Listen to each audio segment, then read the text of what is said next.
बिस्मिल्लाहिर्रहमानिर्रहीम व रफ़ाना लका ज़िक्रक सदक़ल्लाहुल अज़ीम। सैटरडे 7 मई। नाज़रीन, आज हम बात करेंगे आपसे और आपके सामने हम लेकर आए हैं, जैसा मैंने कल अपने प्रोग्राम में कहा था कि एक खत आ गया है। ये वो खत नहीं है जो नियाज़ी साहब ने जो है 27 मार्च को लहराया था, लेकिन उससे कम भी नहीं है। ये वो खत नहीं है जो नियाज़ी साहब ने 27 मार्च को लहराया था, लेकिन उससे कम भी नहीं है। उस खत को लहराने के बाद मुल्क के हालात किस तरफ गए, क्या कुछ आपने देखा, क्या कुछ हुआ, क्या कुछ हमारी कौम भुगत रही है, ये सब आपके सामने है। और इस खत के आ जाने के बाद, क्योंकि ये एक इंतहाई मोतबर शख्सियत, बड़ी जिम्मेदार ओहदे पे फाइज, ये मैं आपको आगे चल के बताऊंगा कि उसका ताल्लुक किस जमात से है और किस मनसब पर थे वो, क्या उनका नाम है। लेकिन जो कुछ उन्होंने खत में लिखा है, जो कुछ उन्होंने अवाम के सामने लाने की जुर्रत की है, और जो उन्होंने कौम यूथ को एक खामोश पैगाम दिया है, और पूरे पाकिस्तान के लिए जो लोग अभी तक अपनी आंखें बंद किए हुए थे, चश्मपशी से काम ले रहे थे कि भाई नियाज़ी साहब ने जो कुछ किया है चलो ठीक किया है, वो चोरी डाका कुछ लोगों ने डाला है, वो उनकी गलती नहीं थी, ये नहीं था, वो नहीं था, फला नहीं था, चुनी नहीं था, चुना नहीं था। एक खामोश तबका जो ना पीटीआई का था, ना नून लीग का, ना पीपल्स पार्टी का, मिस जैसा शख्स।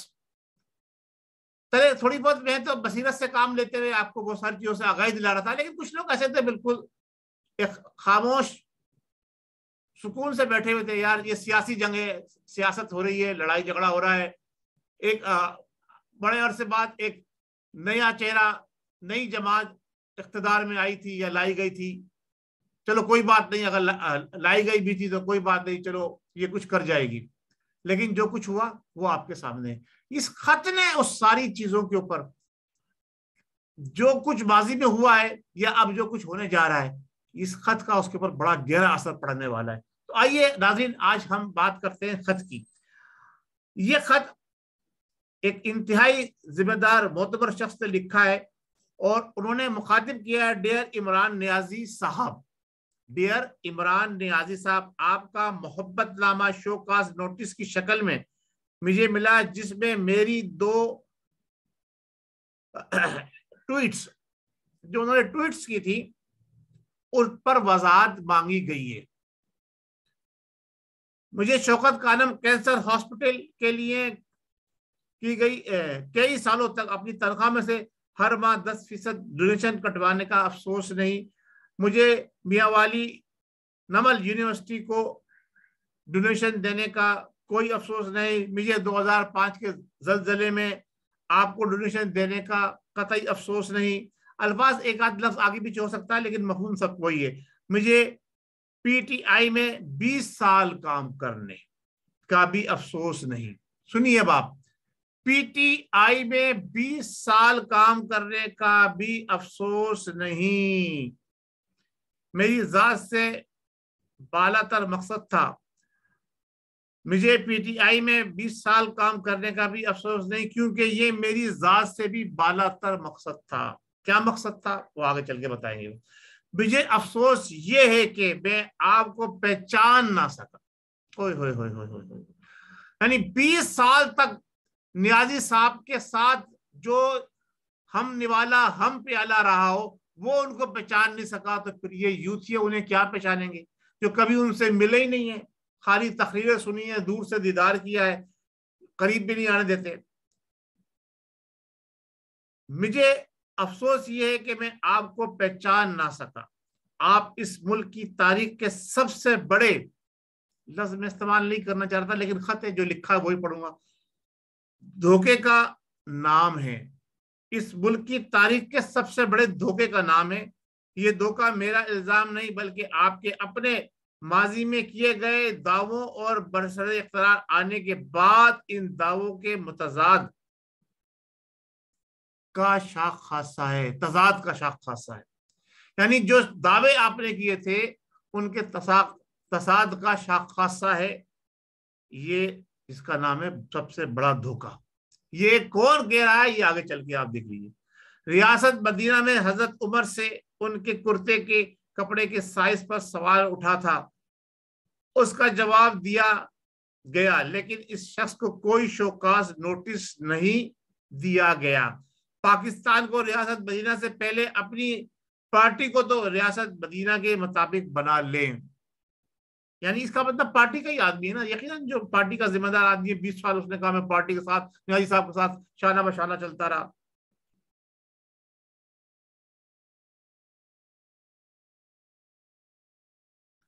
जी, एक शोकाज नोटिस में आपको ये पीटीआई के खामोश और दीवार से लगे वर्कर की तरफ से दे रहा हूं। सही है भाई। नंबर 1, अब आप सुन लीजिए, जो उन्होंने पॉइंट लिखे हैं वो नंबर वाइज लिखे हैं। आपने आईएमएफ में जाने से पहले खुदकुशी करनी थी। खुदकुशी हराम है, लेकिन आईएमएफ कैसे हलाल हो गई? जो दूसरों के लिए हराम थी वो आपके लिए हलाल कैसे हो गई? नंबर 2, आपने अपोजिशन पर करप्शन के इल्जाम लगाए और वादा किया लूटा हुआ माल वापस लाऊंगा। आज 3.5 साल, खत में लिखा 3.5 साल, वैसे तो 4 साल हो गए, यानी खत पुराना है, तकरीबन 4 साल हो गए। आज 3.5 साल के बाद $1 भी नहीं आया, बल्कि मलिक रियाज के बरतानवी हुकूमत की तरफ से मनी लॉन्ड्रिंग में डिक्लेयर किए गए करोड़ों डॉलर सुप्रीम कोर्ट की प्लेंटी में एडजस्ट हो गए। वाह भाई वाह। आज तक अपोजिशन के किसी लीडर पर करप्शन साबित नहीं हो सकी। क्या इसका मतलब यह है कि आपके इल्जामात गलत थे? बड़ा बेहतरीन सवाल है। अपोजिशन ने के लीडरों के खिलाफ 4 साल के अंदर आप कुछ साबित नहीं कर सके, इसका मतलब आपके इल्जामात गलत थे। या इसका मतलब यह है कि आप और आपकी टीम नाअहल साबित हुई। दोनों बातें बड़ी अहम है। दोनों में से एक की तस्दीक करके कौम से माफी मांगे। आपके दौर में ट्रांसपेरेंसी इंटरनेशनल के मुताबिक पाकिस्तान में करप्शन में इजाफा हुआ, रेटिंग में मजीद तंजली हुई। पाकिस्तान की वजह से नहीं, करप्शन की वजह से ही आपने अपोजिशन को चोर डाकू कहा था। देखिए, ट्रांसपेरेंसी इंटरनेशनल की रिपोर्ट पर तो मैं भी प्रोग्राम करके आपको पहले दे चुका हूं। चोर डाकू आप करप्शन की वजह से लोगों को कहते रहे। क्या आपके दौर में चोरों और डाकुओं की तादाद में इजाफा हो गया है और क्या आप इनके माफिज हैं? ये बात उन्होंने सवाल उठाया। अच्छा जी, आइए बड़े सवाल आते हैं जनाब। पनामा लीक्स में अपोजिशन में होते हुए आप नवाज शरीफ के खिलाफ सुप्रीम कोर्ट गए। अब मुल्क के तमाम इदारे आपके मातहत हैं। आपने पेंडोरा लीक्स में सैकड़ों पाकिस्तानियों के खिलाफ अब तक क्या एक्शन लिया? हुकूमत में थे, कैसे एक्शन लेते? चले जी, मैं अपनी तरफ से कह रहा हूं, ये सवाल उनका बड़ा वैलिड है। गंदम, चीनी, तेल, गैस, रिंग रोड के स्कैंडल के तहकीकात में क्या आपको कोई जिम्मेदार नहीं मिला? बड़ा बेहतरीन सवाल है जनाब। कौम को लूटने वालों को आपके दौर में कैसे तहफ्फुज मिला? ये सबसे वैलिड सवाल है कि आपके दौर में जो इंसाफ पसंदियों का दौर था। चले, मैं अपनी बात नहीं करता, बात तो आगे निकल जाएगी। खत सुनते हैं आज। नंबर 5, पिछले 3.5 साल, ये 3.5 साल ही की बात कर रहे हैं। अगले 6 महीने तो ऐसी अफरा तफरी में गुजार दिए, जबकि 6 महीने में ज्यादा करप्शन हुई है। पिछले 3.5 साल में हर रोज 17 अरब कर्ज कहाँ इस्तेमाल होता रहा? पिछले दौर में यही कर्ज 8 अरब रुपए रोजाना था और उसकी बुनियाद पर आपने पिछली हुकूमत को चोर डाकू डिक्लेयर किया, यानी अब दुगना हो गया। 8 दूनी 16 बनता है, 16 से भी ऊपर चला गया, यानी 17 अरब हो गया। तो वो कहाँ गया, आपने क्या तरक्याती काम किए, क्या कौम को दिया, ये सब आप सवालात के जवाब आपने देने। अब आप अपने लिए क्या लक़ब तजवीज़ करेंगे, ये उन्हीं से पूछा गया है। एक साल में एक ज़रूरी मुल्क को क्यों गंदुम, चीनी और खुराक इंपोर्ट करने में 10 अरब डॉलर खर्च करने पड़े? क्या इसका मतलब पाकिस्तान की ज़राअत को तबाह करने का सोहरा आपके सेहरा आपके सर जाएगा? महंगाई में पाकिस्तान का तीसरा महंगा तरीन मुल्क कैसे बन गया? आपके दौर में कश्मीर भारत का हिस्सा बन गया क्या आपकी नाअहली या मिली भगत से? और कश्मीर रोड का नाम श्रीनगर रोड रखकर कश्मीर फतह हो गया क्या? सवालात बड़े अच्छे हैं जनाब।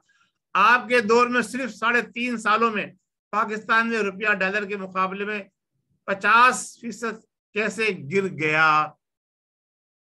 आप तो 1 रुपये गिरने पर हुकूमत को चोर डाकू कहते थे, वो दूसरों के लिए था ना। चलिए जनाब, साहिवाल के मासूम बच्ची जिसकी माँ बाप को इसके नजरों के सामने गोलियों से भून दिया गया, इसको आज तक इंसाफ क्यों नहीं मिला?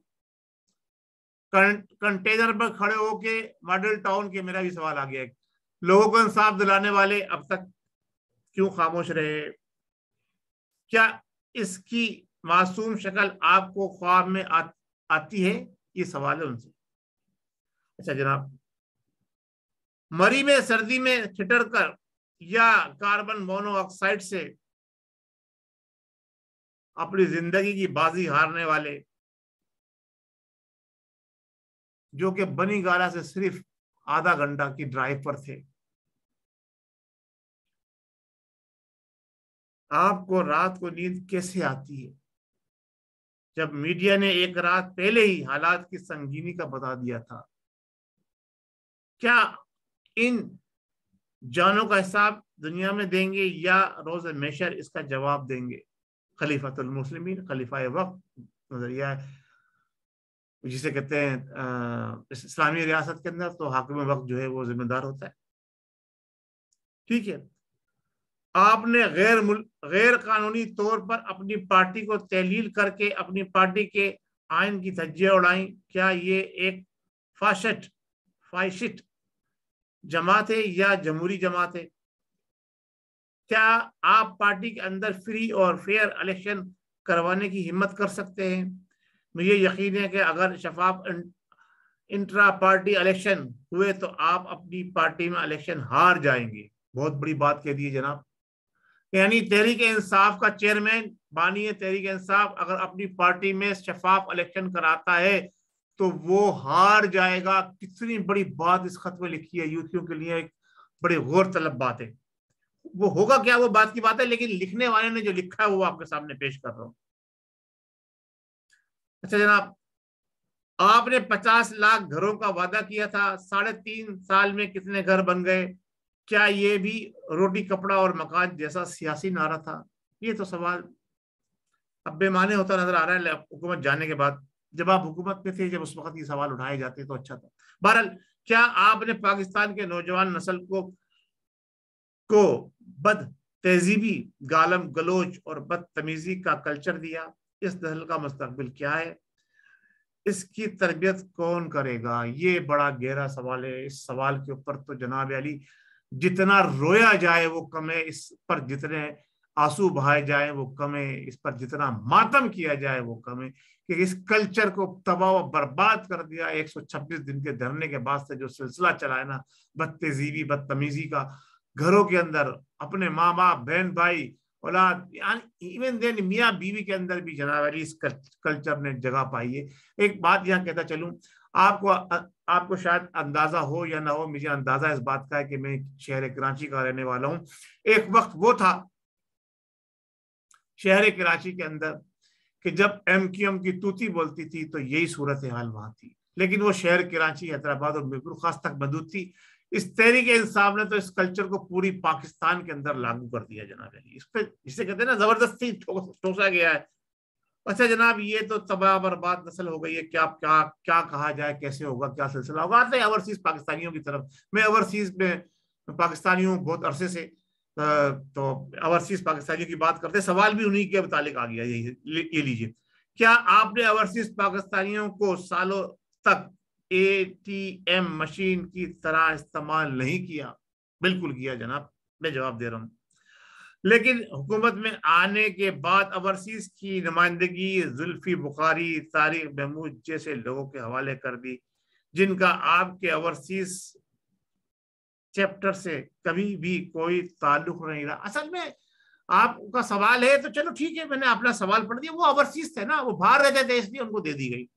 अब जो लोग ओवरसीज की नुमाइंदगी कर रहे थे उन्हें कौन पूछता है? हम जैसे लोग बहुत पढ़े हुए हैं, क्योंकि सच और हक की बात करने वाले हैं। तो जो कुछ साथ देने वाले थे, जो हामी हम मिलाने वाले थे, उन्हीं को अंधा बांटता है जबड़ी अपने अपनों को वही हुआ। ओवरसीज पाकिस्तानियों से इस धोखे का कौन जिम्मेदार है? कहीं ओवरसीज पाकिस्तानियों के अरबों के फंड से ये पार्टी पिछले 15 सालों से चलती आ रही है। आपने इन्हें नुमाइंदगी क्यों नहीं दी? सियालकोट वाक़े के जिम्मेदार को तयन कब होगा? शेख रशीद जिसे आप चपरासी भी नहीं रखना चाहते थे, इसकी चपरासी से वजारत रेलवे और वजीर दाखिला तरक्की कैसे हुई? हाय हाय हाय हाय हाय, क्या सवाल कर दिया। यही तो तरक्की इमरान नियाजी को ले डूबी है। वो कब्र तक उतार के दम लेगा इमरान नियाजी का। मैं इसका जवाब दे रहा हूँ। मफादात का टकराव, जैसे आप बुराई की जड़ समझते थे, वो रज्जाक दाऊद के अरबों के ठेके में कैसे हलाल हो गया? ठीक है, बार चलते हैं आगे। वो जो 200 इदारों के एक्सपर्ट आपने ढूंढे थे, वो कहाँ गायब हो गए? कोई एक इदारा बता दे जो आपने 3.5 साल में काबिल कदर मिसाल बनाया हो। रियासत मदीना में सूद की गुंजाइश नहीं और कुरान में इसकी सख्ती से ममानियत है। आपके रियासत मदीना में सूद खत्म क्यों नहीं हुआ? चलें, ये बड़ा गहरा सवाल है। आपका फरमान था कि सिर्फ करप्ट लोगों को मीडिया का खौफ होता है। आपके दौर में मीडिया पर मिलिट्री डिक्टेटर से ज्यादा पाबंदियां लगाई गई और बहुत कुछ भी हुआ इसके अलावा लगाई गई। क्या आप मीडिया की आजादी सलब करने के जिम्मेदार नहीं? सवाल बड़ा अच्छा है। रियासत मदीना में अक़लियतों के हकूक को बड़ी अहमियत हासिल है, लेकिन अक़लियतों के खिलाफ बदतरीन हमले आपके दौर में हुए। आप अक़लियतों को तहफ़्फ़ुज़ क्यों नहीं दे सके? हाँ, कादियानियों को तहफ़्फ़ुज़ देने जो चले थे, जो कानून को पाकिस्तान के नहीं मानते, जो नबी के खातमुन नबीन नहीं मानते, तो फिर अक़लियतों को कहाँ से होता सिलसिला?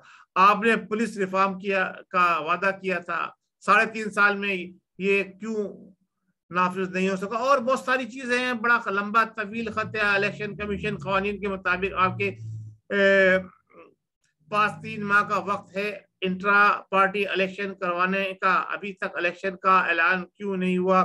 फॉरेन फंडिंग केस, ये बड़ी अहम सवाल है। मैं सवाल मुख्तसर करता जा रहा हूँ।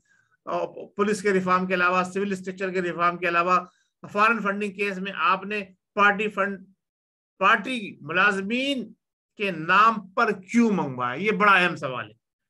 फॉरेन फंडिंग फर्स्ट केस इस बात पर रुका हुआ है क्योंकि हुकूमत इनकी थी, अब खुल गया है। फॉरेन फंडिंग के अंदर मुलाजमीन के नाम पर फंड मंगवाए गए। अगर ये दुरुस्त है तो अपोजिशन लीडर्स पर अपने मुलाजमीन के नाम पैसे ट्रांसफर कराने को मनी लॉन्ड्रिंग कहना चाहिए। और अगर वो सही है तो फिर आप, अगर वो गलत है तो आप सही कैसे? अगर आप सही हैं तो वो गलत कैसे? बड़ा अच्छा सवाल है।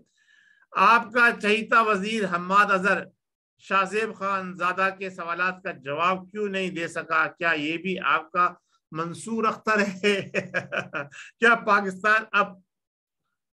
क्या पाकिस्तान आप और आपके दर्जनों मंसूर अख्तर की प्रैक्टिस पिच है?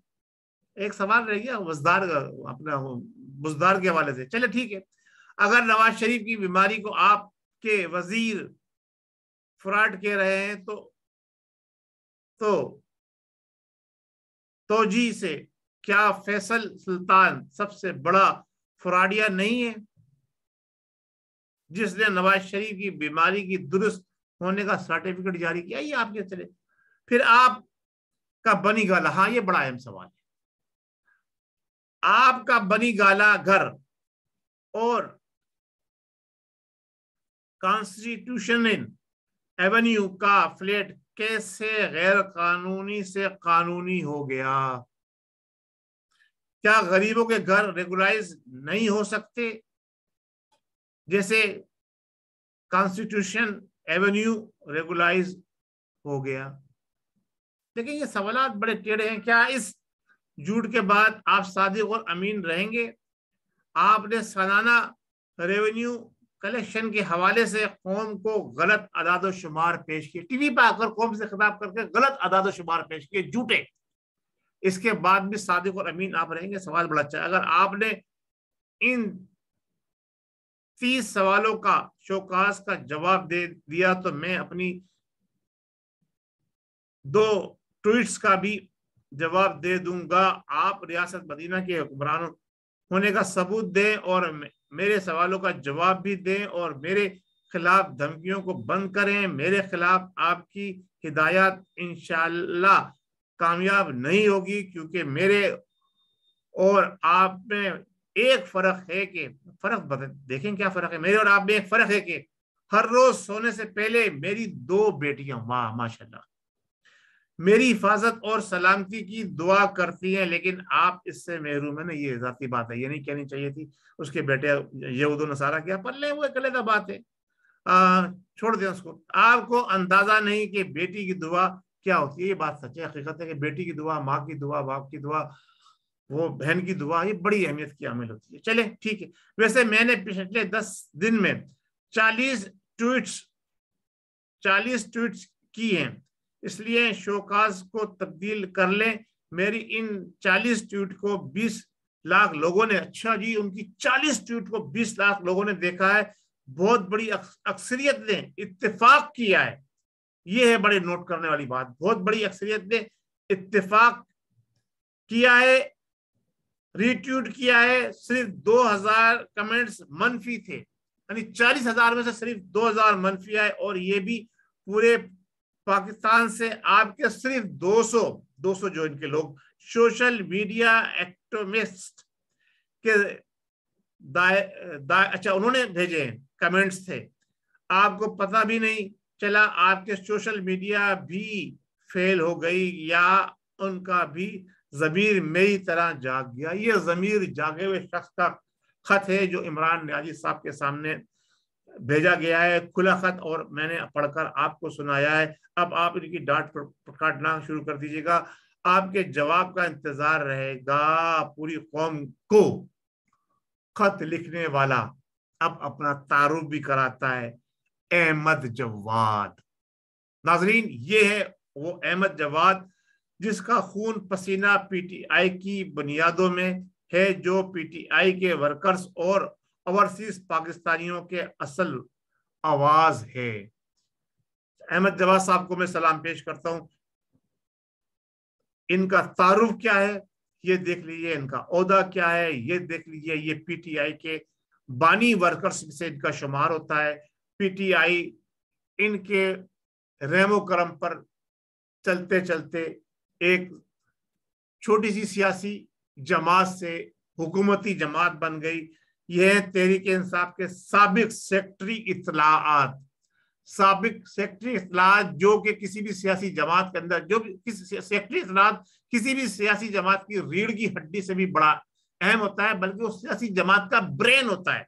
रीढ़ की हड्डी और ब्रेन दोनों का जो मिक्सचर होता है वो सेक्रेटरी इत्तलात होता है। और ये है साबिक सेक्रेटरी इत्तलात अहमद जवाद, जो पार्टी से मिलने वाले नोटिस पर उन्होंने ये खत तहरीक इंसाफ के चेयरमैन को लिखा है। प्रोग्राम मेरा तवील हो गया है, इसको आपने अगर पूरा सुना है, पूरा देखा है, तो इससे अपनी राय से भी मुझे नवाजिएगा।